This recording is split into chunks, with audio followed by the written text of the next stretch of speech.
El espacio semanal pionero, lugar de encuentro de ciudadanos y organizaciones transnacionales de venezolanos, donde se comparten proyectos e iniciativas y se exhiben los logros de la nueva geografía de Venezuela.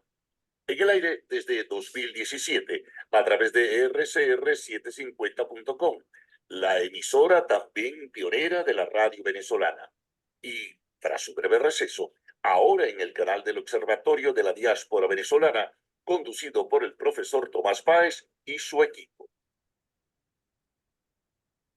Buenas tardes, querida audiencia global. Hoy, como todos los lunes desde el año 2017, en el aire, conectando a los venezolanos, a las organizaciones que trabajan con la diáspora venezolana en todo el mundo, en este nuevo encuentro semanal. Hoy tenemos un distinguido invitado, ya lo presentaré en unos segundos, pero antes algunas informaciones. Reiterar, ya llevamos más de 760 días sin incremento salarial en la Universidad Central de Venezuela. Hay que recordarlo, bueno, porque es la forma de hacer memoria, es la forma de construir un caso. Hace poco estuvimos y el profesor que invitamos de Colombia estuvo allí una destacada intervención en el encuentro que se realizó en la Amazonía, en Roraima, aunque él le gustó tanto Manao que casi estuvo a punto de quedarse en Manao, pero al final llegó a Boavista, un evento convocado por la Universidad de Roraima que abre un espacio interesante en el marco del Pacto Amazónico, el Pacto de Belén, la reunión que hubo hace poco. Creo que abre allí posibilidades para establecer con los países amazónicos políticas públicas sobre el tema migratorios. Hace dos, tres días el observatorio ha hecho dos presentaciones del más reciente estudio de la relación diáspora-política, un macroestudio que actualiza de alguna manera el anterior que se hizo en el año 2013-14, que fue publicado en 2015.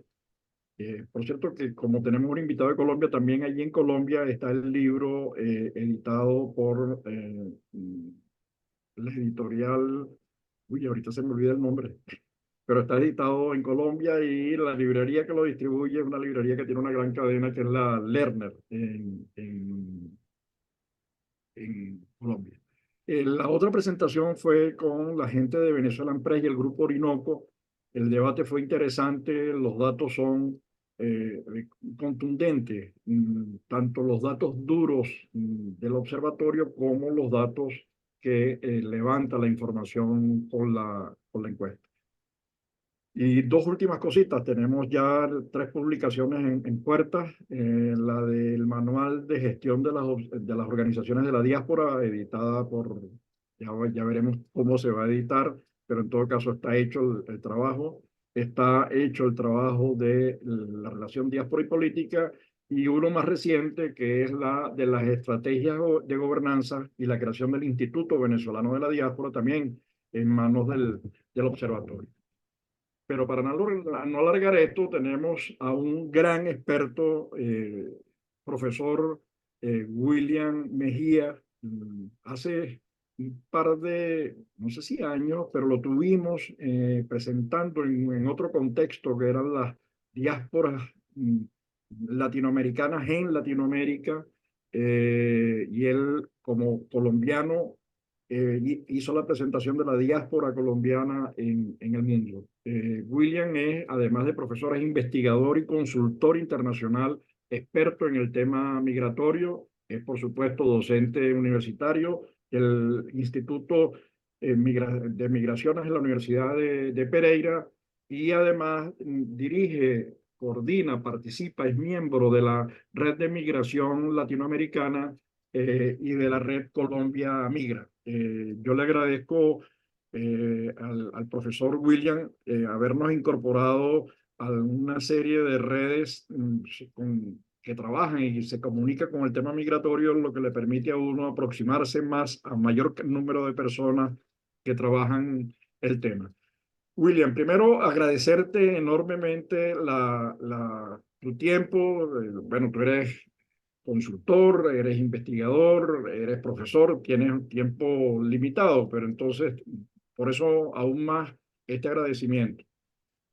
Hace poco nos encontramos en Boavista, hiciste una presentación sobre el tema de la diáspora venezolana en Colombia. El trabajo que tú hiciste fue de mucha profundidad y muy extenso, ¿no? Entonces no queremos que lo repitas, pero en todo caso como algunas pinceladas de ese tema, porque Colombia es el principal país de destino de los venezolanos. Estamos hablando de 3 millones de venezolanos, si sumamos los regulares y a los irregulares que pasan por esas 800 trochas de más de 2.300 kilómetros bueno, como dice el eslogan de la Universidad del Rosario, no es una frontera, es un río. Gracias, William. Si se me quedó algo en el tintero con el currículum, por favor, siéntete tranquilo y agrégalo tú mismo, por favor. No, perfecto. Gracias a ustedes por la invitación. Me siento muy honrado. Sé que ustedes realmente son la voz de la diáspora venezolana. De eso no me cabe duda. Entonces, por supuesto, repito, es para mí un orgullo estar con ustedes.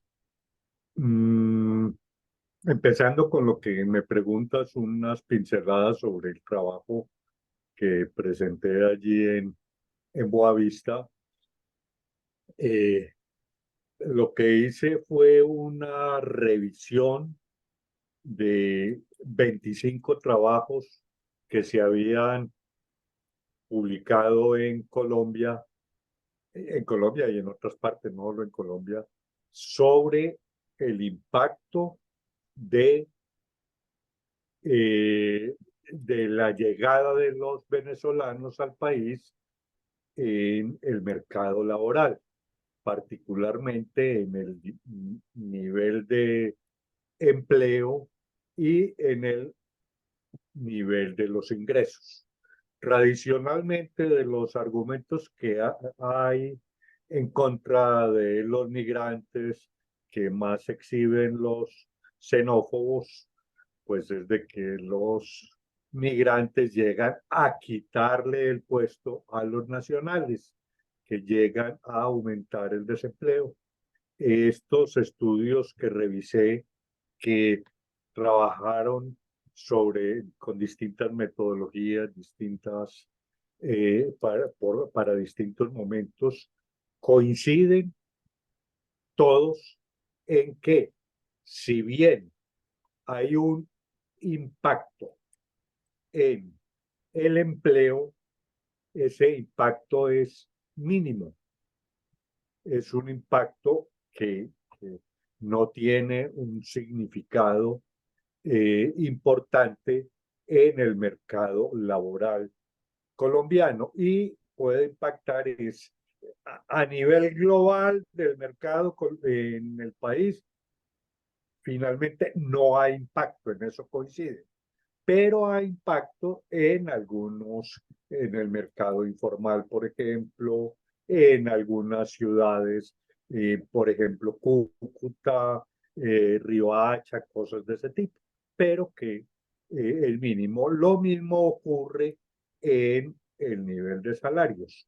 Bueno, como inicialmente llegan los migrantes en condiciones de irregularidad, entonces eso los expone a explotación laboral. Y de otro lado, o cuando llegan a generar su propio empleo en el sector informal, pues se conforman con ingresos de pronto inferiores al promedio que ocurre, que hay en el país. Pero esas situaciones van cambiando en el tiempo. Entonces eso tiende a estabilizarse. Lo que se hay lo que se da para no prolongar más el asunto, a no ser que tenga alguna pregunta específica, es que lo que ahí se puede comprobar, el promedio del ingreso de los venezolanos está en general por debajo del ingreso de los colombianos. Hablaste de impactos y hablaste mencionaste dos ciudades, digamos, dos localidades, norte de Santander, Cúcuta y Riohacha, ya más hacia la frontera con Maracaibo, cerca de Maicao, ¿no? Eh, los efectos de la diáspora son diferenciales, ¿no? Es decir, en el caso de Bogotá, que hay, no sé, las estimaciones indican que hay como 500.000 venezolanos, estamos hablando de Bogotá, es casi un país, ¿no? Porque son 10 millones de ciudadanos, lo que tiene una cosa inmensa. Entonces ahí se diluye, se difumina 500.000 personas, mientras que 200.000, 250.000 venezolanos en Cúcuta, además con tres tipos de migración, la de tránsito, la de permanencia y la pendular, generan, digamos, a las organizaciones serias, pues los países serios planifican, hacen estimaciones y proyecciones de población y de pronto le llegó, le cambia el panorama, le cambió, se incrementó el número de ciudadanos en más del 20% en el norte de Santander y por supuesto eso genera eh, desequilibrio. Es el mismo efecto en Barranquilla, es el mismo efecto en Cali, es el mismo efecto en Medellín. ¿En qué sientes tú, en qué percibes los estudios que tú has revisado? ¿Dónde están las mayores diferencias? Porque, por ejemplo, en el caso de la diáspora venezolana, repito, que son casi 3 millones, eso es, creo que es más grande que Medellín, ¿no? En Medellín son 2.400.000, 2.600.000 personas. Entonces, ¿cómo ese conocimiento que tú tienes, a lo mejor estoy haciendo una pregunta que no has trabajado, pero me imagino que alguna información tienes porque trabajas en la zona fronteriza, trabajas con la Universidad de La Guajira y con la gente del norte de Santander, ¿no? Bueno, sí, obviamente los impactos, los efectos están en función de la sociedad de llegada. Sí, es una ciudad como Bogotá, como tú lo acabas de decir, fácilmente lo absorbe, ¿sí? Comunidades más pequeñas, ciudades más pequeñas tienen más dificultades, pero eso tiende a ajustarse en el tiempo. Hablemos del caso de Riohacha, eh, pues donde entre otras cosas soy docente en la Universidad de La Guajira con un seminario sobre fronteras, sobre dinámicas fronterizas que he dictado en los últimos 5 años. Entonces eso me ha dado oportunidad de ver, yo voy cada año allí, entonces de ver qué va ocurriendo. Hace 5 o 6 años la situación era muy caótica y todo el mundo se quejaba, ¿sí? De la llegada de los venezolanos. Luego viene entonces un proceso. Unos buscan otras ciudades y los otros se van acomodando. ¿Qué encontré ahora en mi último viaje a finales del año pasado, noviembre, principios de diciembre a Riohacha? Encontré, hablando con mis alumnos, eh, que ya no hay quejas en ese sentido, que empiezan a reconocer el papel positivo que han jugado los venezolanos, particularmente, y no es pues producto de una investigación, sino del diálogo, digamos que son las percepciones de mis alumnos y también mi propia percepción al recorrer la ciudad. Entonces, que encontré una serie de negocios, sobre todo en hotelería, restaurantes, ese tipo, en general en el área alimentos y bebidas, una serie de negocios nuevos, inclusive de un nivel que antes no encontraba uno en Riohacha. Y la gente así lo reconoce. Entonces, hay que entender, cuando se miran los impactos, hay que ver en qué momento y sobre qué lugar. No se puede generalizar. Y hay que decir que si bien en un primer momento pueden ser caóticos, en el transcurso del tiempo van cambiando. Además, hay que tener en cuenta que los migrantes, y en este caso particular de los venezolanos, han generado sus propias demandas.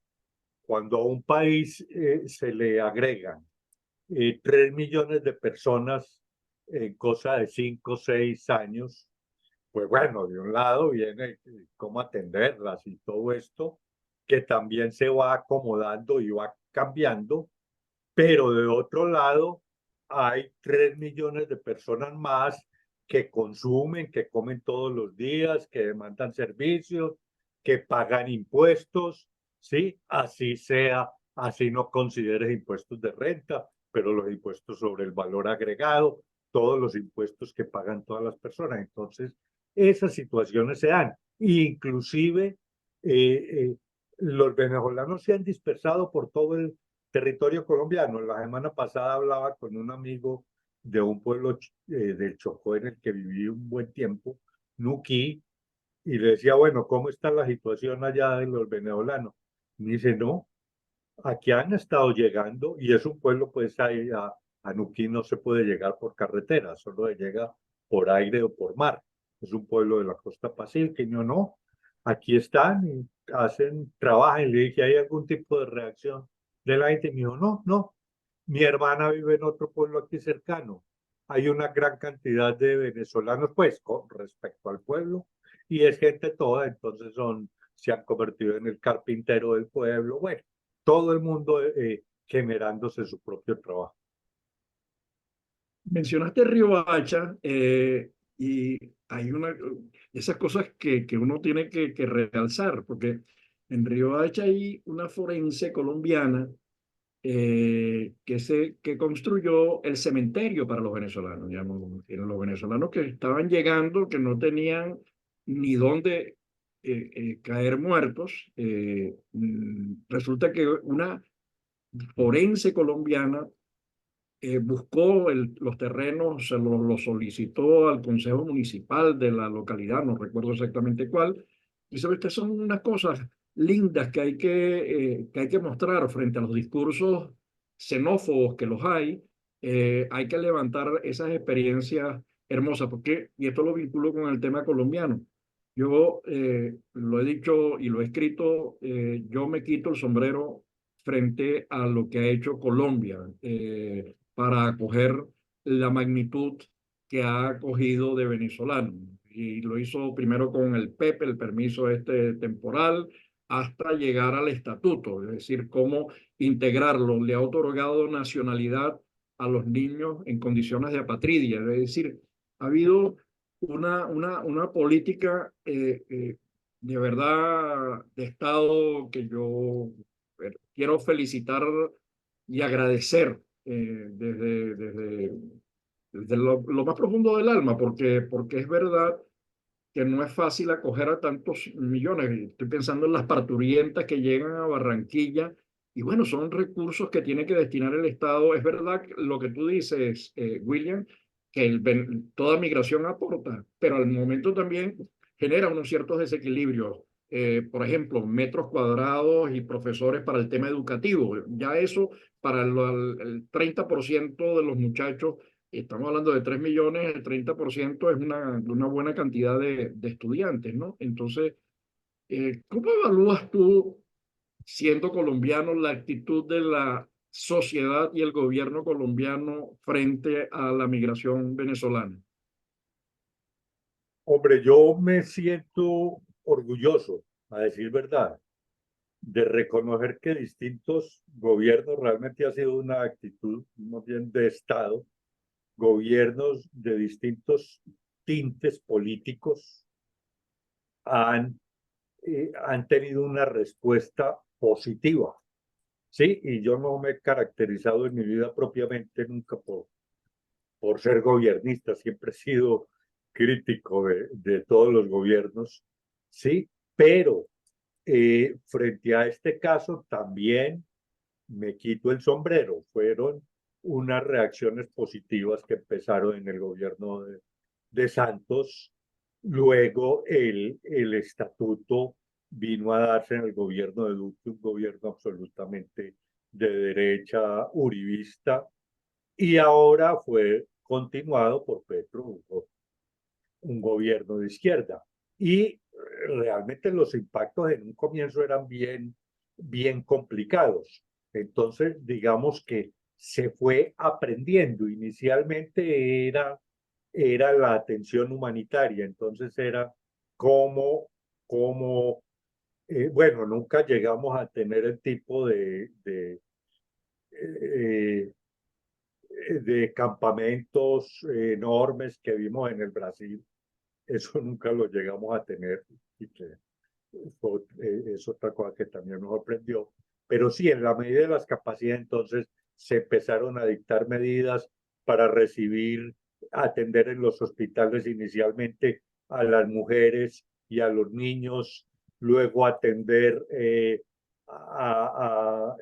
el proceso de gestación de los niños, la lactancia, luego se fue escalando en general a todos las urgencias, luego la orden a los colegios, a las instituciones educativas de recibir independiente de las calificaciones. Por supuesto, había muchos rectores que no acogían las medidas, que no las entendían. Bueno, se daba, pero por allí se fue dando hasta llegar a ese estatuto de protección que sobre todo no solo brinda un tiempo largo, son 10 años en ese carácter de protección temporal, sino que además abre camino que al final de esos 10 años entonces se tenga una residencia eh, o, la, o se opte por la nacionalidad.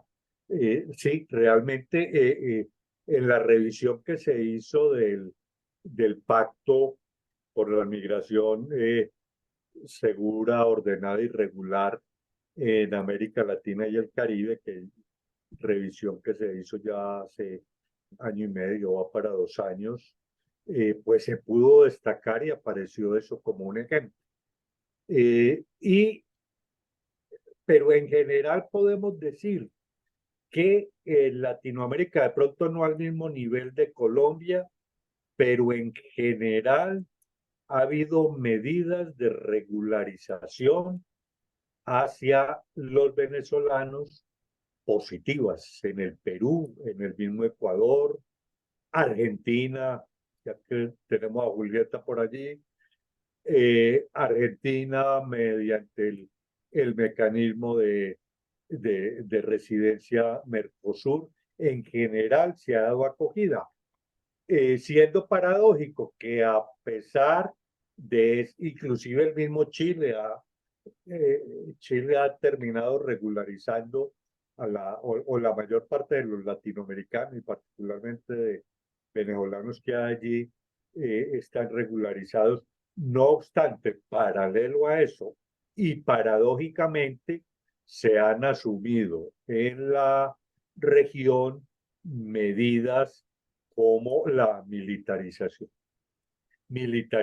de fronteras, cosas de ese tipo, que no, por un lado hay unas medidas muy positivas, por el otro lado veo unas muy positivas, la militarización en el desierto de la frontera Bolivia, Chile, pues no es cosa buena, ¿sí? Como la militarización que se produjo en la frontera de México con, con Guatemala, ¿sí? Eh, pero en general sí ha habido cosas positivas y de veras en Colombia se han hecho cosas interesantes y la situación se va acomodando. Además, ahora la situación complicada sobre la que sí no me puedo sentir tan orgulloso porque no se ha respondido en la misma forma, es la de el tránsito hacia por Urabá, por el tapón del Darién. Entonces tenemos hace 2 años, hace 3 años fueron 120.000, se ha venido duplicando cada año. Hace 2 años 250.000 y ahora el año pasado fueron 500.000 personas que cruzaron por allí, el 63, 66% venezolanos. Entonces, una parte seguramente ha salido de Colombia porque el número de venezolanos en Colombia se ha reducido en los 2 últimos años un poco. Entonces tiene que ser o retorno, que no ha sido mucho, o remigración a otros lados. Ahí en buena medida deben de estar los que salen por Urabá. Esa es una gran tragedia. Y pues no hemos sido capaces de responder en la medida. Bueno, además no es fácil responder. Tengamos en cuenta que es una zona absolutamente controlada por el Clan del Golfo, ¿sí? La Y gobernabilidad de Colombia. por varias megabandas, además, ¿no? El Clan del Golfo y los distintos coyotes, ¿no? Porque ahí se juegan, se reparten el terreno y las funciones. Mencionaste a Julieta, nos acompaña Julieta Caso, ella es miembro de la directiva del Observatorio de la Diáspora, siempre nos acompaña en los programas, así que está abierta cualquier pregunta pues, cuando se te ocurra, Julieta, pero tú señalaste dos o tres cositas que a mí me parece que son importantes. Una, Venezuela y Colombia, que por mucho tiempo se vieron de espaldas, a pesar de las relaciones muy fluidas, es decir, sobre todo en la zona fronteriza. eh, Recuerdo que iba la gente cuando los precios se movían de una determinada manera, iban a comprar a Maicao, ¿no? Eh, la gente que vivía en el Táchira estudiaba en Pamplona, porque era mucho más cercano a Pamplona que... Pero el comercio bilateral hasta 1989-90 era muy escaso, ya rondaba los 80 millones de dólares, más o menos. Estoy funcionando con la memoria. A partir de ese momento, cuando se produce la apertura, ese comercio bilateral llegó a 7.000 millones de dólares, ¿no? Es decir, que el crecimiento de ambos países se hizo la política automotriz común, se hizo una política junto a México, el G3 en el área petroquímico, otra al lado de Ecuador, digamos entonces, eh, Colombia necesita una Venezuela creciente, y Venezuela necesita una Colombia desarrollada, digamos, que siga creciendo pese a las dificultades que tiene toda la región. Entonces, esto se presenta como una oportunidad, tener tantos migrantes que al mismo tiempo son mercado, pero son conocimientos, son información, siempre mejoran la productividad. Ese es un tema que me gustaría ver cómo, si estoy pensando, cuando yo escucho Pereira, que eres donde tú vives, Pereira, entiendo que exportaba muchos cueros a Venezuela, a la industria del calzado, había una relación histórica con Pereira. Pero hay otro tema que es el de las universidades, ¿no? Es decir, en la región hemos estado conversando con la UNESCO eh, en distintos programas la necesidad de crear posgrados binacionales, la necesidad de establecer alianzas, la necesidad de fortalecer los intercambios profesorales y estudiantiles, la necesidad de integrar de mejor manera. Bueno, además estamos muy cerca y hay la ventaja del mismo idioma, lo cual facilita muchísimas cosas. ¿Cómo ves tú, que además también estás en el mundo universitario, lo conoces, cómo ves las posibilidades allí y los obstáculos? Pero primero comencemos con el tema del comercio binacional, que fue muy potente, que está tímidamente recuperando ritmo, está creo que por los lados de los 1.000 millones de dólares en este momento, no estoy seguro, eh, pero que podría ser muchísimo más para beneficio de ambas sociedades. Sí, de hecho ese comercio cuando se empezó a desarrollar alcanzó los niveles que dices por encima de los 5 o 6 mil millones de dólares anuales. nada, nada poco importante, sí, del que se lucraban sobre todo las áreas fronterizas, sí. Eh, Táchira y norte de Santander, pues yo me atrevería a decir que históricamente han sido una sola economía. Ha sido lo que ocurre en un lado eh, tradicionalmente afectaba o sigue afectando al otro. Entonces la potencialidad ahí es enorme. eh, Recuperar esos mercados, recuperar la producción, toda la producción de calzado del norte de Santander, en particular de Cúcuta, de cuero, dependía de demanda venezolana. Entonces eso es un potencial enorme que entre otras cosas, con la migración se fortalece, son pues se fortalecen las posibilidades, las potencialidades, porque entonces hay más venezolanos aquí, que más redes no solo familiares, sino que se empiezan a reconocer redes comerciales. Entonces eso es fundamental y en buena medida son decisiones políticas, ¿sí? Eh, Son decisiones políticas que pues ustedes saben eh, que ha habido momentos muy complicados en esa relación, pero que hay que solucionar. Bueno, de otro lado, en lo académico sí que es necesario. Y ha habido avances significativos. Yo estuve hace, tal vez la primera vez que fui yo a Cúcuta fue hace unos 7 años, 6, 7 años, y iba con la experiencia de una red académica sobre migraciones que habíamos estado construyendo y que tristemente nunca se desarrolló mucho en el sur, entre Colombia y, y Ecuador. Entonces, pues intentemos construir en este lado y eso fue rapidito, rapidito que en 2, 3 días alquilamos un vehículo y con el acompañamiento de alguien allí de Cúcuta, de Janet Caicedo, que conocía a todo el mundo y también medio venezolana, también medio venezolana, medio cucuteña, eh, me llevó a todas las universidades del Táchira en 2 días.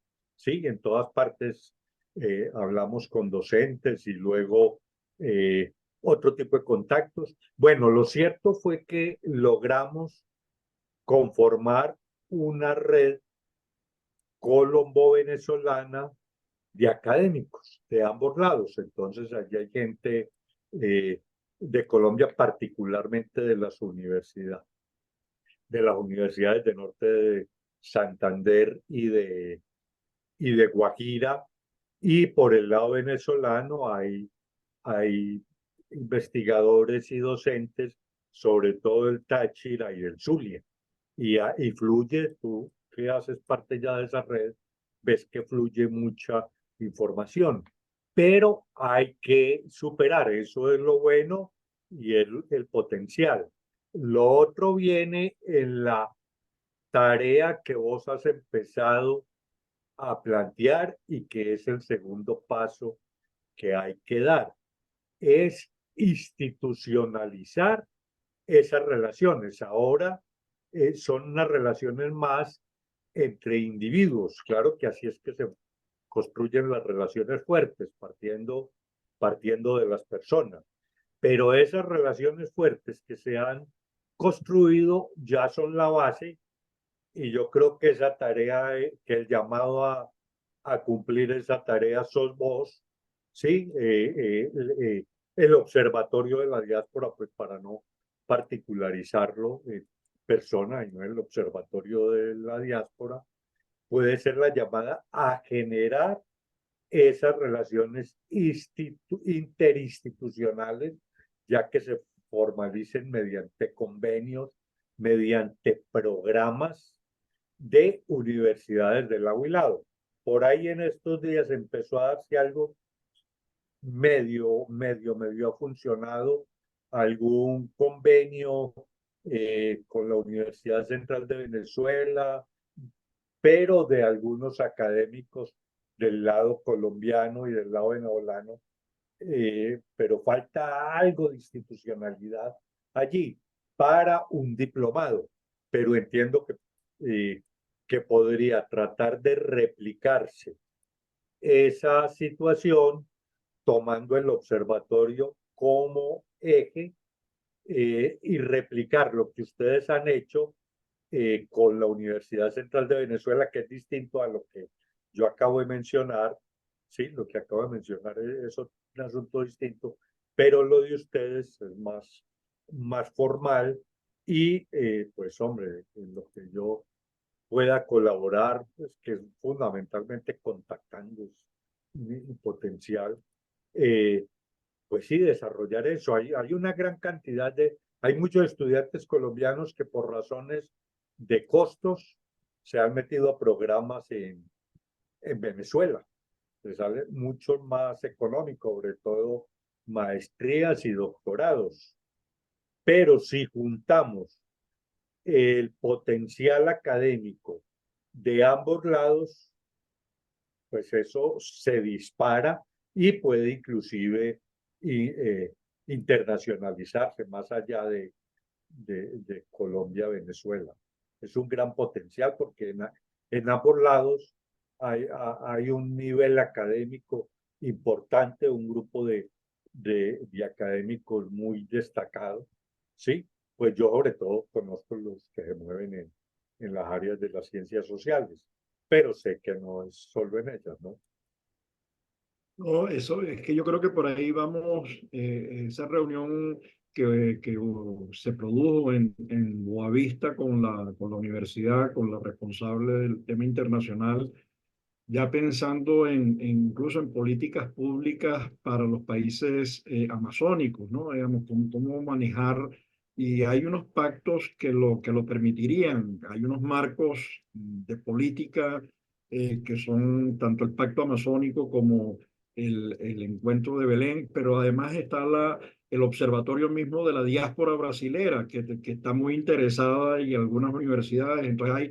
Ustedes tienen experiencia en Colombia, hay centros de investigación, hay posgrados, y ustedes tienen una ventaja que deberíamos aprovechar para impulsar los procesos de integración y creación conjunta en las universidades. Es una materia pendiente y yo sé que ahí te tenemos a ti y ustedes nos tienen a nosotros también trabajando de manera conjunta para ver cómo impulsamos este esfuerzo en el que además la UNESCO está muy interesada. La UNESCO nos ha señalado y señaló en la última reunión a Argentina,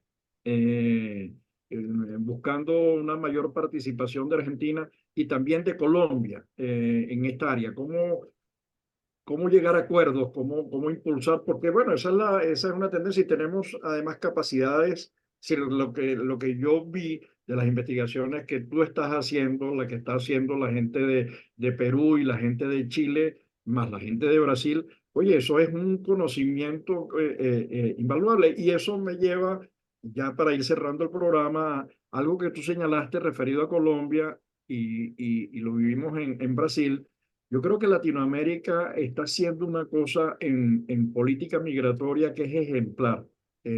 Por un lado, lo que ya señalamos de Colombia, lo que yo quedé sorprendido en Brasil con lo que es la gestión de la diáspora venezolana, fundamentalmente, porque es el grueso, llegan cubanos, llegan haitianos, pero el grueso, la mayoría son venezolanos, los ordenan, les informan, los orientan, los atienden, además los conectan a fuentes de empleo. Tú dices, bueno, pero esto es una cosa, además los reciben en condición irregular, porque hay gente que viaja sin pasaporte, en condiciones, y frente a otras latitudes, la verdad que más que hablar mal o bien de otras latitudes, prefiero realzar lo que está haciendo Latinoamérica, que es realmente ejemplares. Solamente documentar lo que se ha hecho para el mundo es dejar constancia histórica de lo que es gestionar, y no es tontería, porque la migración venezolana es más grande que la de Siria.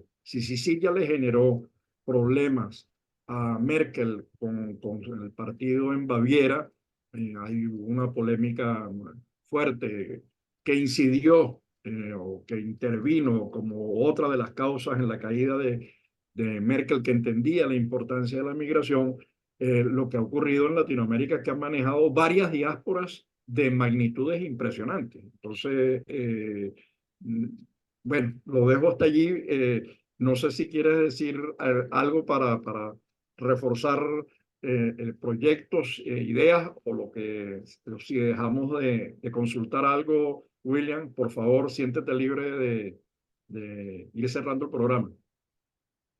Gracias, Tomás. No, yo lo que creo que tenemos por delante es desafíos, desafíos para los cuales yo diría que se nos han ido alineando los planetas, ¿sí? Este vínculo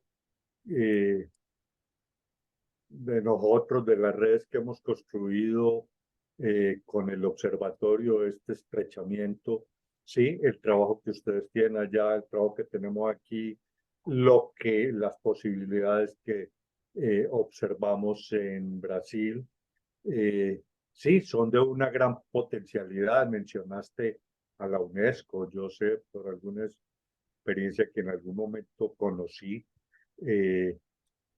a través uno puede organizar programas y enmarcarlos como cátedra UNESCO, sí, las cátedras UNESCO tienen buen financiamiento, o sea que hay cantidad de cosas que podemos hacer y, bienvenida sea la migración. Pues no puedo decir que celebro la situación por la cual se han visto obligados a migrar los venezolanos, por supuesto, que me duele cantidades, sí, pero viéndolo como país de llegada, pues celebro lo que han aportado y lo que están en capacidad de aportar. Y valga, así, ya para terminar, eh, simplemente estamos devolviendo favores. Estamos devolviendo favores, pues con altibajos, como ha ocurrido en Colombia y en todas partes. Nosotros fuimos recibidos o hemos sido recibidos históricamente bien en Venezuela. Fue nuestro principal destino internacional. El mayor stock de colombianos fuera del país estuvo durante muchos años en Venezuela, de pronto todavía lo está, aunque creo que con el retorno no lo podría asegurar, pero, pero hombre, así suene como un poco a retórica, ¿sí? Somos hermanos, indiscutiblemente, ¿sí? Gracias, William. No, pero es que además lo han demostrado, digamos, Colombia, no me canso de reiterarlo. Colombia ha hecho una labor exquisita en lo que es gestión, ejemplo mundial en lo que es gestión de recibir tanta gente en tan poco tiempo. Gracias, William. Tenemos ahí varios desafíos por delante. Gracias, Julieta. Y a toda nuestra querida audiencia global, como de costumbre, todos los lunes a las 12 del mediodía, hora Venezuela, en este su espacio, La Voz de la Diáspora Venezolana. Gracias, William. Gracias. Feliz tarde. Gracias. Lo mismo, un abrazo para ustedes y para los oyentes. Bien. Gracias.